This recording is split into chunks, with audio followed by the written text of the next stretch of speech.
GMNA uses artificial intelligence for generated speech, visuals, and production. AI-generated content may contain errors. Please verify important information before making decisions or taking action.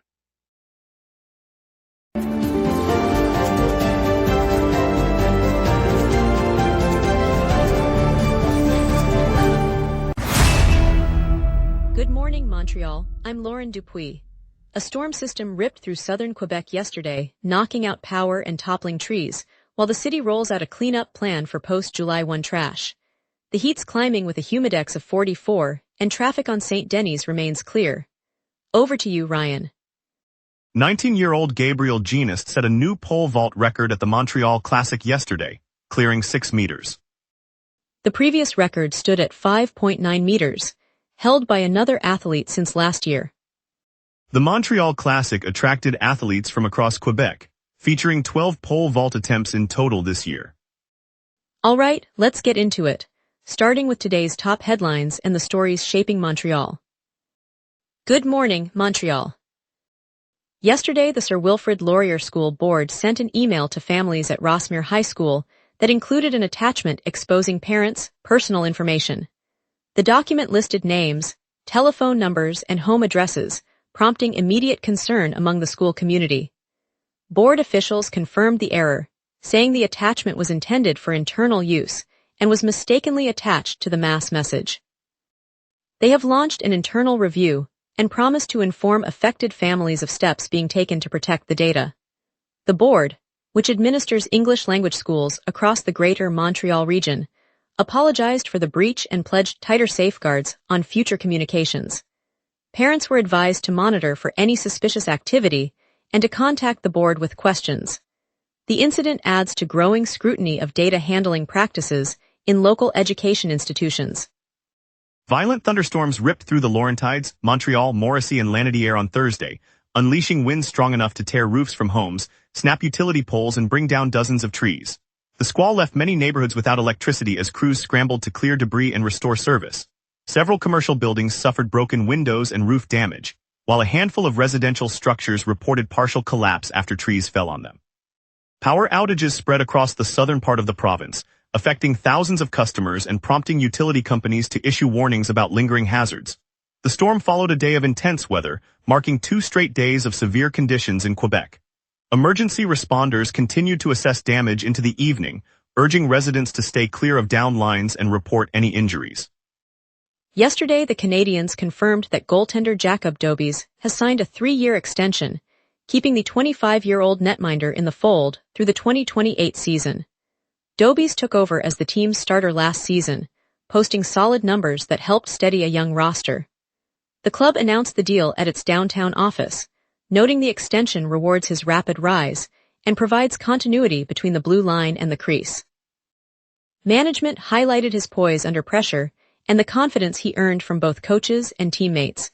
The 3-year contract, worth an undisclosed amount, signals Montreal's commitment to building around a reliable last-line presence as it looks to return to the playoffs. Fans responded with cheers as the news broke, hopeful the stability will translate into more wins on the ice. The team hopes the added security will let the coaching staff focus on sharpening the offense. City officials say the post-July 1 trash surge is now being tackled with a coordinated cleanup operation. Waste management teams have deployed additional collection trucks to neighborhoods where moving day debris has piled up, and they are opening extra drop-off points for unwanted furniture and appliances. The city is also stepping up street sweeps and issuing reminders that residents must place bags in designated containers rather than leaving them on sidewalks. Officials note that the influx of household waste follows the National Moving Day celebration, when many families discard items they no longer need. This year's effort aims to prevent the recurring litter problem that has plagued the island in previous years. The program is underway and will continue through the coming days as crews work to restore clear streets. Mayor Soria Martinez Ferrada has urged residents to cooperate, emphasizing that timely disposal helps keep the island safe and pleasant. Yesterday, Mayor Soria Martinez Ferrada confirmed that 71 households remain without permanent housing and are being accommodated in a city-run hotel. The temporary shelter follows a wave of recent relocations that left families on the streets. Officials say the hotel program now houses twice as many households as the same effort did last year. City social services are coordinating with the hotel to provide basic necessities while they search for longer-term solutions. The families include several with young children, and the city has been using hotel rooms as an interim measure since early 2025. The mayor emphasized that the city will continue to assess available resources and work with community partners to address the growing need. No further details on the duration of the stays were released, but the situation underscores the urgency of finding permanent housing for those affected. Later, we'll hear Quebec's affordable prefab housing plans and a quick look at the heat wave pushing humidex to 44. We will be right back. Watch the local sunset tonight at 6 p.m. for all your local Montreal news.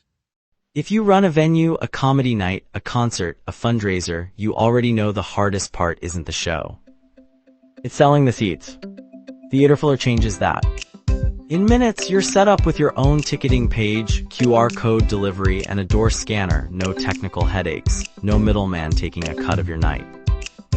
Your event, your tickets, your revenue. Go to theaterfiller.com and fill every seat. Welcome back, everyone.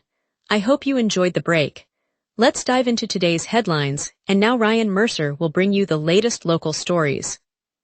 Yesterday, the Quebec government unveiled a plan to spur affordable neighborhoods built from prefabricated homes, with the province covering the bulk of water system expenses. Officials say the move aims to ease a growing home ownership squeeze that's tightening budgets across the region. By shouldering the majority of water infrastructure outlays, municipalities could roll out new developments faster and at lower cost, offering first-time buyers a clearer path to owning a home. The strategy targets areas where traditional construction costs have surged, and it aligns with broader efforts to expand the supply of reasonably priced housing. Critics note that long-term maintenance and quality controls will need close monitoring, while supporters argue the approach could unlock thousands of new dwellings within the next few years. The province plans to work with local councils to identify sites and launch the first projects by next spring. Yesterday, the Quebec government granted an emergency permit, allowing the province's largest landfill in Terrebonne to temporarily raise the height of its waste piles. The temporary expansion is intended to keep the site operating as it approaches full capacity within the next year. Officials said the measure is a stopgap to avoid service disruptions, while longer-term waste management solutions are explored. The decision follows projections that the landfill will reach its limit by next year, prompting concerns about where garbage will be taken if the site closes. The emergency approval applies only to higher stacking of waste and is not a permanent change to the facility's design. The permit lasts 1 year, after which the height limits will be reviewed to ensure compliance. Residents near the landfill will see the altered landscape, but officials assure that safety and environmental monitoring will continue under existing regulations. The heat wave that swept across the province reached its peak on Wednesday, pushing the humidex in Montreal to 44 and in Quebec City to 42. Meteorologists said the sweltering conditions marked the highest readings recorded this summer, following a stretch of unusually hot days that began earlier in the season. Residents reported that indoor spaces felt stifling, prompting many to rely on fans and air-conditioned shelters. Health officials reminded people to stay hydrated and limit time outdoors, especially during the late afternoon when the heat intensified. Schools and businesses noted a rise in heat-related fatigue among staff and students, and some outdoor construction crews adjusted schedules to avoid the hottest periods. The lingering heat is expected to linger through the week, keeping temperatures well above normal for the region. Police carried out a raid yesterday on a residence in the city suspected of serving as a hub for migrant smuggling. Royal Canadian Mounted Police officers entered the home in the early afternoon, securing the premises and taking 2 individuals into custody. Authorities said the operation forms part of a broader, ongoing effort to dismantle human smuggling networks that have been active in the area. Neighbors reported hearing sirens and seeing police vehicles block the street for several hours while investigators processed the scene. The 2 detainees have not been publicly identified, and no further arrests were announced at the time. Officials indicated that evidence collected will be examined to determine the extent of the operation and any additional links to organized crime. The raid underscores the continued focus of law enforcement on curbing illegal migration routes within the city. At the Montreal Athletics Classic on June 30th, 19-year-old Gabriel Genist cleared a new height, establishing a fresh pole vault record for the meet. The young athlete vaulted beyond the previous mark, sending the home crowd into an enthusiastic cheer that echoed through the stadium. Organizers noted the performance as the highlight of the annual track and field gathering, which draws local schools and clubs each year. Genist, a product of the city's junior program, said the supportive atmosphere helped him focus on the bar. Spectators, many of whom are parents of budding athletes, left the venue with renewed excitement about the sport's future in the area. The record adds another chapter to the Classic's growing reputation as a showcase for homegrown talent. Held at the city's main stadium, the day attracted families who arrived early to watch the preliminary rounds before the record-breaking attempt. Let's get a look at your morning forecast with our meteorologist, right after this. A strengthening western jet and rising pressure seal in heat, pushing record-breaking temperatures across Montreal today. On this date, the city's thermometer once climbed to 32.6 degrees Celsius back in 2018, a blistering peak that rode a lingering heat dome. The coldest reading for July 2nd was 12.7 degrees Celsius, set in 2015, a rare Arctic burst that followed a deep trough over the Great Lakes. Today's normals hover around 26 degrees high, so the current 22 degrees feels modest, yet the atmosphere is already primed for a much hotter afternoon. Zooming into the live radar, the map is entirely clear, no rain echoes across the province. The western jet at 92 kilometers per hour and a modest high-pressure ridge are suppressing lift, keeping moisture locked out. With that dry envelope, any showers are unlikely to develop before the day ends, allowing us to shift to today's outlook. At 7, Montreal sits at 22 degrees with a clear sky and humid air near 80%. A high-pressure system is rising, capping the surface and reinforcing the dry air mass that the western jet is ushering in from the Pacific. By mid-morning, temperatures climb to 25, reaching a peak near 30 for this afternoon as sunshine intensifies.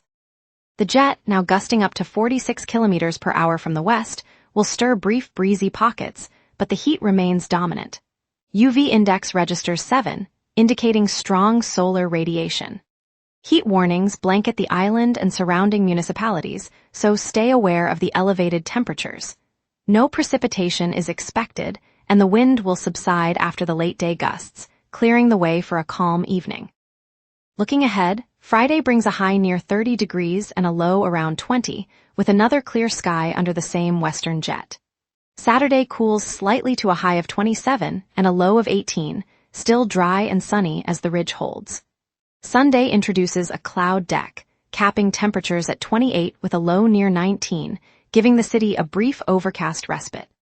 Monday returns to a clear, warm pattern with a high of 29 and a low of 19, while Tuesday repeats a high of 29 and a low of 20 under clear skies. The persistent western flow keeps the heat in place, and only Sunday's clouds break the monotony. No new alerts beyond the existing heat warnings, so the focus stays on coping with the sustained warmth. And that's your weather. Remember, the local sunrise is also available as a podcast. Listen anytime on Spotify or wherever you get your podcasts.